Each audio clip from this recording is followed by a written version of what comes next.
When evening came for Charlie, the column of what got done was a lot longer than the column of what he said or what was left undone or unsaid. I've thought a lot about this. If there's a proper benediction for the life that he led, it's one that everybody knows. He was a well done, good, and faithful servant. Like so many people who knew Charlie in one way or the other, they're going to miss him. I already do miss him quite a bit. His memory is going to live on, and he'll be honored quite a bit, but he cannot be replaced. I'd like you to see now a little bit of my conversations with Charlie over the last year or so, both here on Next Up as well as on Two Way, where he was a great guest and great conversations. I always tried to ask him questions he wasn't expecting, questions that might bring out parts of Charlie that didn't come up in a 2 or 3 minute news hit on a cable channel. So here are a little bit of what I fondly remember as my conversations with Charlie Kirk.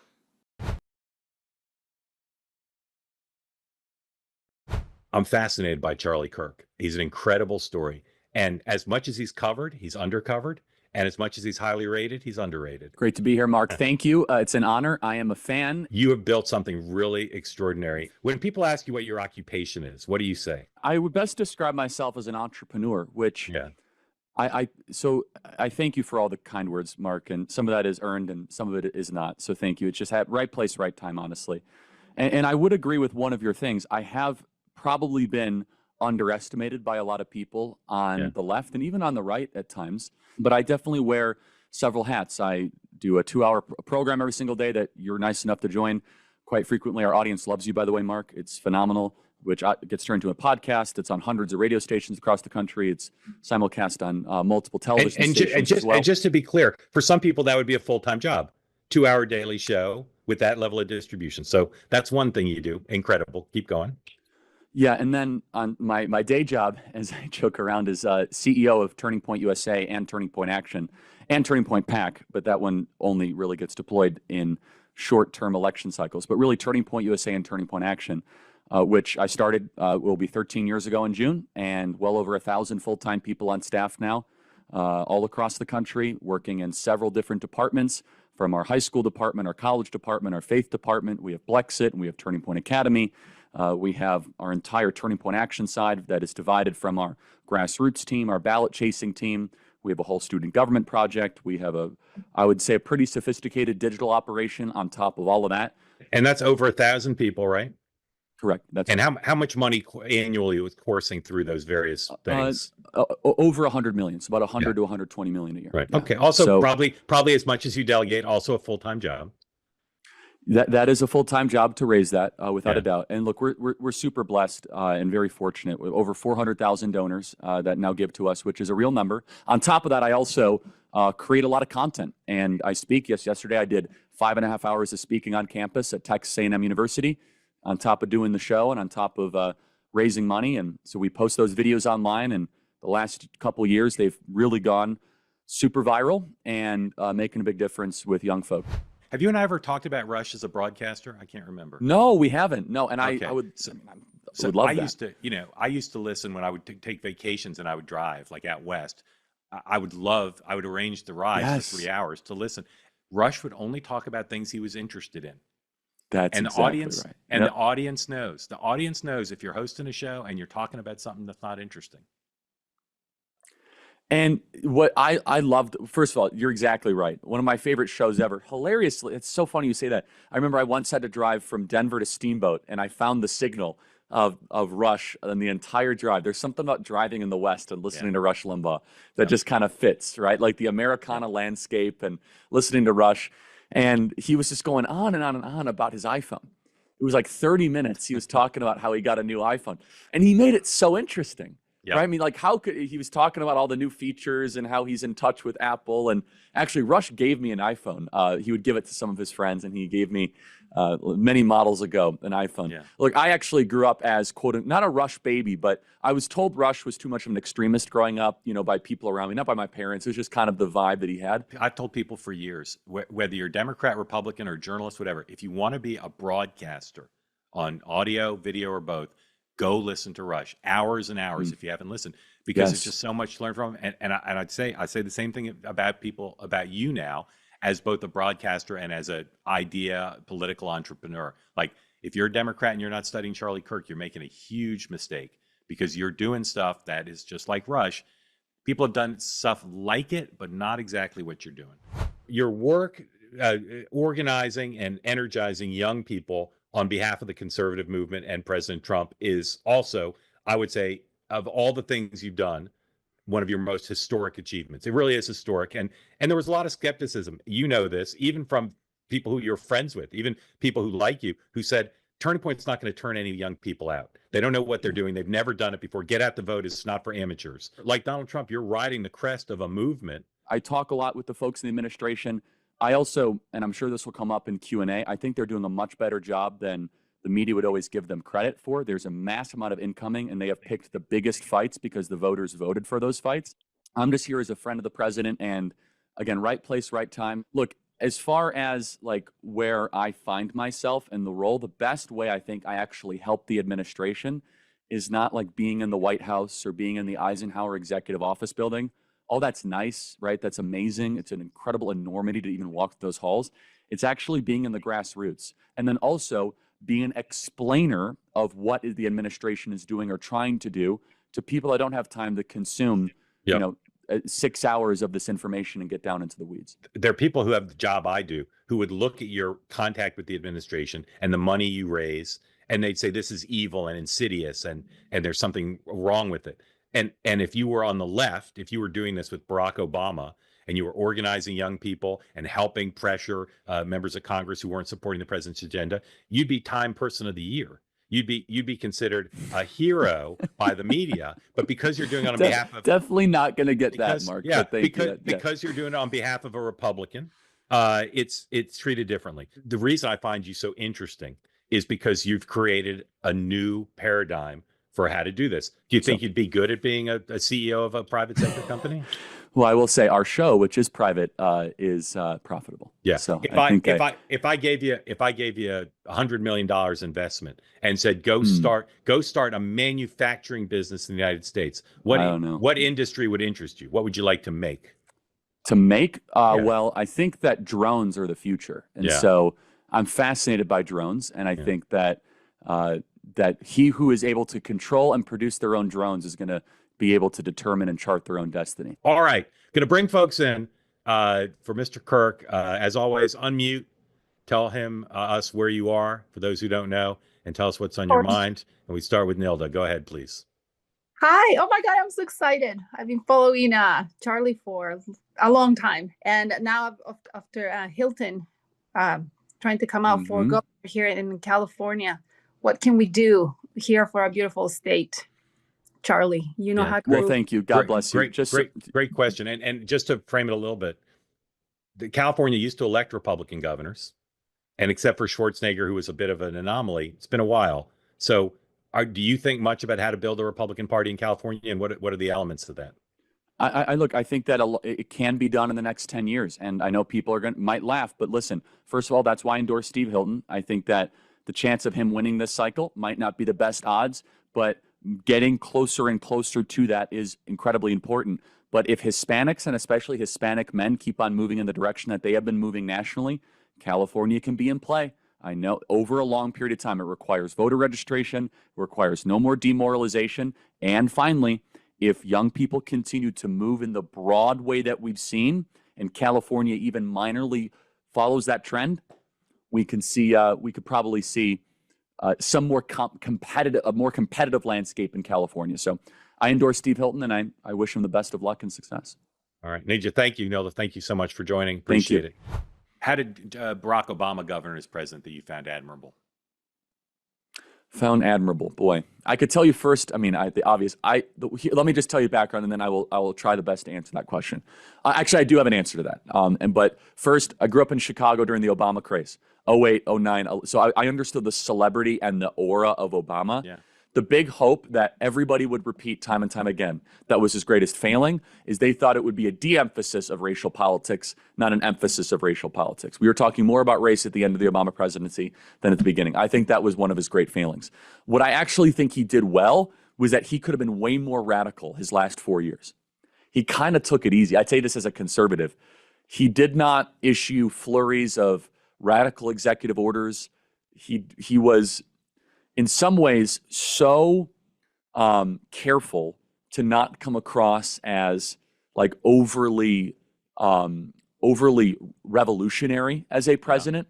Uh-huh. And there's a lot of historians that wrote this. And again, this is going to sound like improper, but you understand what I'm saying. There were some historians that have said about Obama that he knew he was the first black president, and he took that with a lot of weight. So he didn't want to be like overly radical and overly throwing away of White House custom. Yeah. And for that, I actually admired. And again, I don't mean to racialize it. That was his own telling to his own inner circle, right? Understood. And so, yeah, I think that in that way, it was good. And then the other thing I admire that, and Republicans in Congress need to realize this, he went big. He won a mandate, and he went very big that first year. He went for health care. He went for stimulus. It cost him, but he went really big. Yep. And for that, I admire.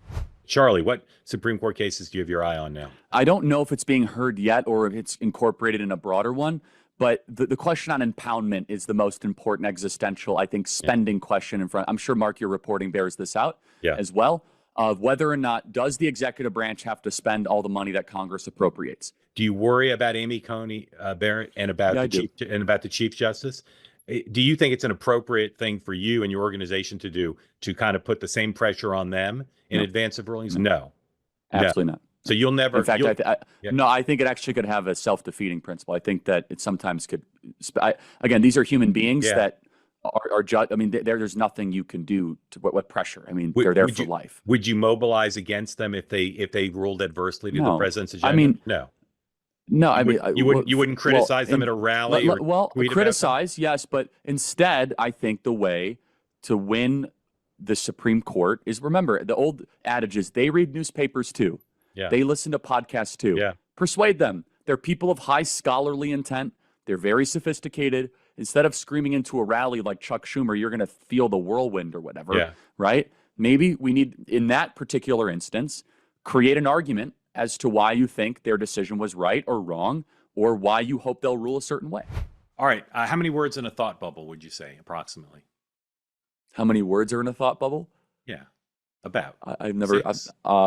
Six or seven. Yeah. That's 6 or 7. All right. I want the Charlie Kirk thought bubbles on the following. This is the rapid round here. So just like here we go. What's the thought bubble? Here we go. You asked the best questions. I told my team. I said I got to be on my game. Mark asked the best questions. This would be good. This would be good. Charlie Kirk thought bubble. Marco Rubio wants to be president. I prefer JD Vance, but Marco's great. Okay. I'm trying to count my words as I say it. I understand. Hey, we'll go with a prox. Jeanine Pirro, U.S. Attorney. Phenomenal friend and far more qualified than the media realizes or is covering. Is there any ally of the president who's not your friend? Yes, but I'm not going to tell you who. Really? Wow. Are you thinking of just like one particular person? One or two. One or two. Are they serving in the administration? One of them is, yeah. Okay, interesting. We'll have to come back to that next episode. All right, back to the thought bubble. 6 words. The president's team calls and said they want you to spend this weekend at Mar-a-Lago. Thank you for the call. I have to see if I have a family conflict, but I'll do my best. All right, and would you look for which has actually happened before? Yeah. Yeah, I bet. If you didn't have a family conflict, would you look forward to it? Oh yeah, absolutely. I mean, look, he's the best to be around. You've spent time around him. He's a force of nature. He's got, I think, at times supernatural energy. And yeah, I mean, if I could be helpful, I will always be helpful to the president or his team. Okay. Somebody screens your calls. Let's say, I know probably mostly you just pick up your cell phone, but somebody screening your calls and they say, it's true.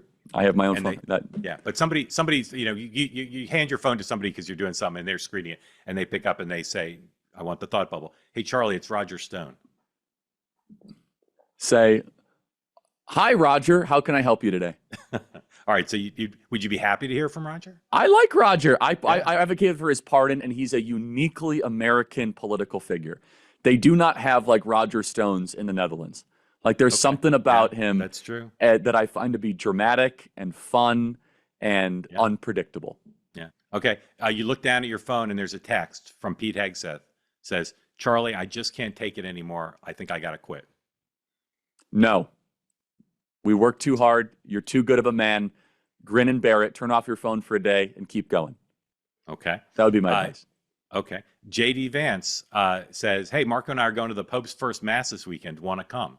Thought bubble. I will say, actually, I have to be in London to debate at Oxford, but I would actually honestly say thank you for the invite.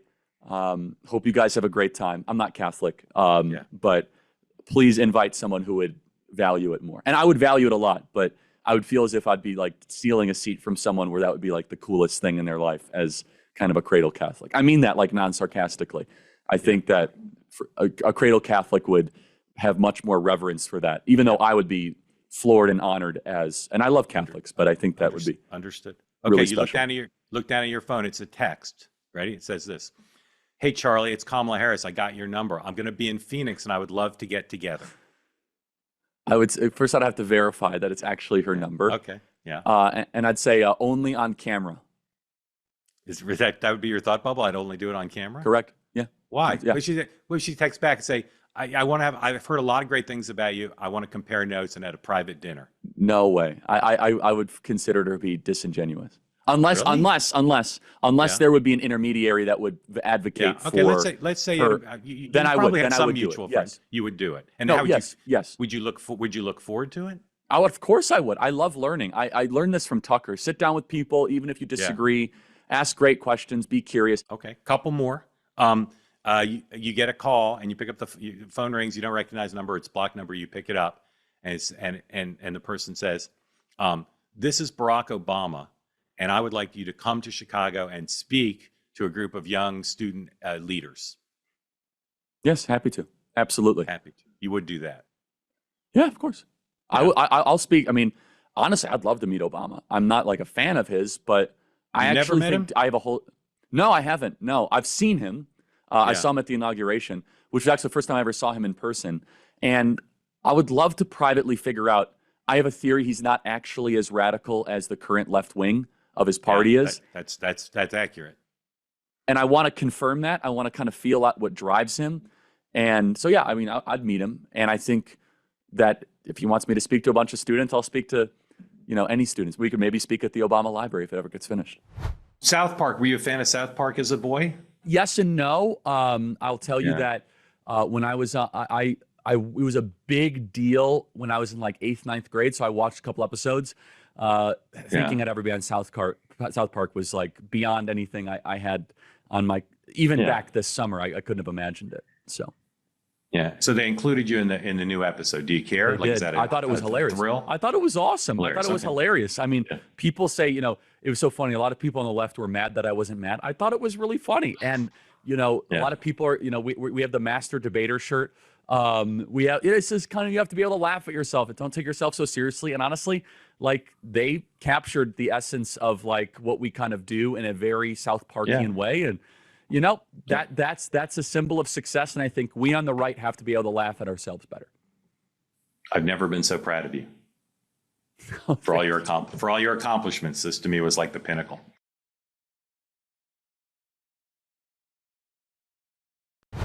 Attention, folks, 64 years or older. This is important. The Department of Justice recently sued 3 major Medicare brokers for claiming they were unbiased while allegedly pushing people into plans that got them the biggest kickbacks.